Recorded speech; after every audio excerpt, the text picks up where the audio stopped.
Bonjour et bienvenue dans Café Digital. Cette semaine, je reçois Olivier Piou, c'est le directeur général de Gemalto, le leader mondial de la sécurité numérique et fabricant de cartes à puce également. Olivier, bonjour. Bonjour. Merci d'être avec nous aujourd'hui. Vous avez publié vos résultats annuels la semaine dernière. Quels sont les chiffres clés qu'il faut retenir ? Une forte croissance, une croissance à deux chiffres du chiffre d'affaires, 2,4 milliards d'euros, et aussi une croissance à deux chiffres de nos bénéfices, 348 millions de résultats opérationnels. Donc c'est bien plus que ce qu'on avait promis dans notre plan 2013, qui était de faire 300 millions. Et quelles sont les forces qui ont soutenu cette croissance à deux chiffres ? Alors, d'un premier point, ce qu'on appelle les plateformes et les services, donc des choses que vous ne voyez pas dans votre poche, qui ne sont pas des produits, mais ce qu'on fait à distance pour tirer le parti maximum des produits, donc pour activer des cartes SIM à distance, ou pour télécharger vos données bancaires dans votre téléphone mobile, ou pour gérer les passeports électroniques que l'on émet. Donc ça, c'est une croissance de 21%. Donc à la taille de Gemalto, c'est quand même une sacrée performance. Et puis nos produits en général, très bonne performance, plus 8%. Alors que tout le monde se dit pourquoi est-ce qu'on fait encore des produits, ça prouve qu'il faut toujours avoir ces outils pour déployer nos logiciels et les mettre dans votre poche. Alors, vous l'avez évoqué, vous êtes sur plusieurs fronts, avec notamment les cartes SIM, les cartes bancaires. On parle beaucoup de paiements sans contact en ce moment et on a l'impression que ça a du mal à percer en France finalement. On en parle beaucoup, mais c'est quand même encore très peu utilisé par les Français. Pourquoi cette réticence encore ? Alors déjà, dans nos volumes, par exemple du deuxième semestre, c'est la moitié de nos volumes. Donc le monde entier l'adopte et l'utilise. En France, on s'est aperçu que c'était surtout une question d'éducation, c'est-à-dire qu'on avait pris l'habitude d'insérer notre carte bancaire dans le terminal et de taper le code confidentiel, et que le tap là pour payer sans contact créait une réticence de sécurité. Donc en fait, vous avez vu le GIE carte bancaire commencer à communiquer avec des spots télé pour expliquer comment ça fonctionne. C'était plus une question de pédagogie. Mais vous pouvez regarder votre carte bancaire, normalement elle est sans contact, et si elle ne l'est pas, vous allez à votre banque pour en demander une. Et est-ce qu'il y a un frein sur les questions de sécurité que posent ces cartes sans contact ? Non, c'est quelque chose qui est bien maîtrisé, et en plus elles sont limitées en usage, elles sont limitées à 20 € par jour.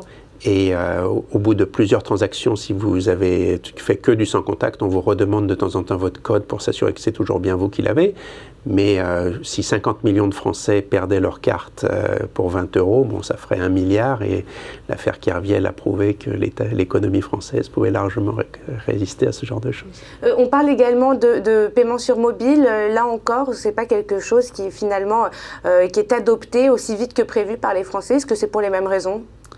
Alors là, c'est toujours un peu plus complexe parce que vous avez à mettre d'accord des banques et des opérateurs mobiles, et puis ensuite vous avez à vérifier que toute cette sécurité fonctionne bien. Et là, on doit tirer son chapeau à Orange qui a bien pris le leadership dans le monde entier sur ce genre de technologie. Et la technologie, elle est déjà utilisée au Japon, à Singapour, aux Émirats, aux États-Unis. Et pour la première fois, d'ailleurs, vous parliez de nos résultats, pour la première fois, les États-Unis représentent plus de 10% de notre chiffre d'affaires, 15%, donc une forte croissance, parce qu'ils utilisent justement ces technologies pour le paiement mobile.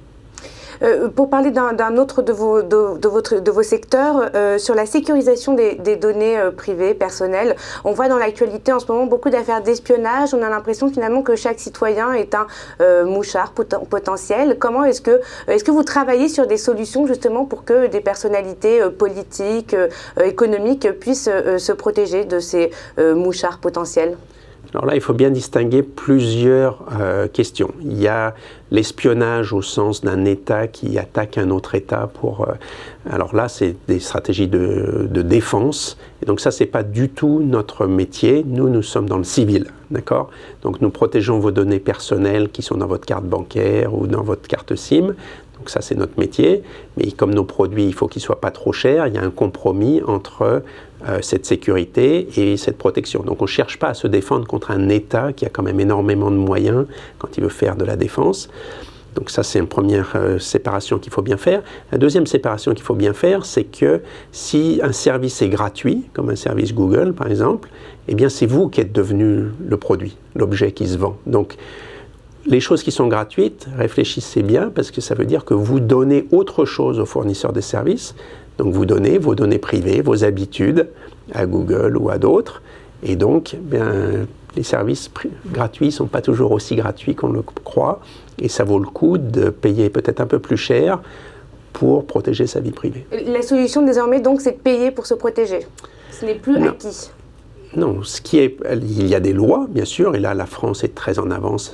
C'est quand même la France qui a inventé la CNIL et qui montre le bon exemple de la bonne gestion entre l'informatique et la liberté.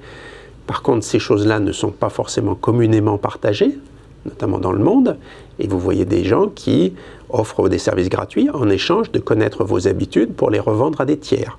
Donc quand vous faites cette transaction-là, vous vendez vos propres habitudes, et donc il faut savoir que vous les avez vendues. Ce n'est pas forcément si explicite dans le contrat, mais c'est important à comprendre. Vous travaillez également, par exemple, sur des accès sécurisés au cloud. Quelles sont les innovations que vous développez pour protéger ces accès ? Alors là, on essaye de rendre ces choses assez simples, parce que pouvoir les protéger, on sait bien le faire. Il suffit d'avoir un badge avec une carte à puce et un code confidentiel. Et ça fonctionne déjà dans beaucoup d'entreprises. La plupart des Fortune 500 ont des systèmes comme ça. Boeing, Total, Pfizer, Merck, Gemalto vendent plus de 50 millions d'euros de solutions dans ce monde-là. Ce qui est important, c'est de le démocratiser. Et donc, nous avons lancé, par exemple, un service web qui s'appelle Cloud Enter, qui permet aux PME ou aux individus d'avoir ce niveau d'authentification. Et on a aussi, la semaine dernière, lancé au GSM World Congress une initiative avec Orange et tous les opérateurs mobiles pour simplement pouvoir utiliser votre numéro de téléphone pour vous identifier, au lieu de rentrer votre carte bancaire, par exemple, et on va vous renvoyer un message en disant « Est-ce que c'est bien vous qui êtes en train de retirer de l'argent, 30 € au distributeur de l'avenue de l'Opéra ?» Et si vous tapez « OK », et à ce moment-là, la probabilité que ce soit bien vous est quand même très grande. Un dernier mot maintenant sur la vague des objets connectés sur laquelle vous surfez, et notamment dans le secteur de l'automobile. Ça se concrétise comment ? Alors, on vient de gagner un grand prix avec Audi sur les objets connectés. Donc là, ce sont des voitures. Ça se matérialise non seulement par des données de guidage et la 4G qui arrive dans votre voiture, mais aussi le fait que vos enfants à l'arrière vont pouvoir télécharger une vidéo et vous allez pouvoir voyager plus tranquillement parce qu'ils ne vont pas se disputer pendant que vous voyagez, ou bien le fait que vous allez avoir de l'information temps réel qui anticipe les conditions de trafic.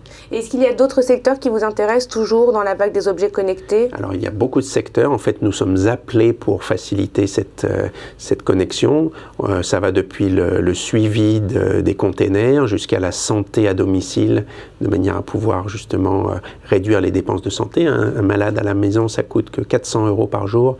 Le même malade à l'hôpital, c'est 1000 € par jour. Donc, vous imaginez bien les économies pour les systèmes de santé. Et tous les pays du monde ont ce problème-là. Il y a également toute la diffusion de télévision, par exemple avec Netflix, on a tout un accord. Donc tout cela, effectivement, est une source de croissance pour Gemalto. Merci beaucoup, Olivier Piau. Merci de votre intérêt. À bientôt. Café Digital, c'est tout pour aujourd'hui. On se retrouve la semaine prochaine avec un nouvel invité.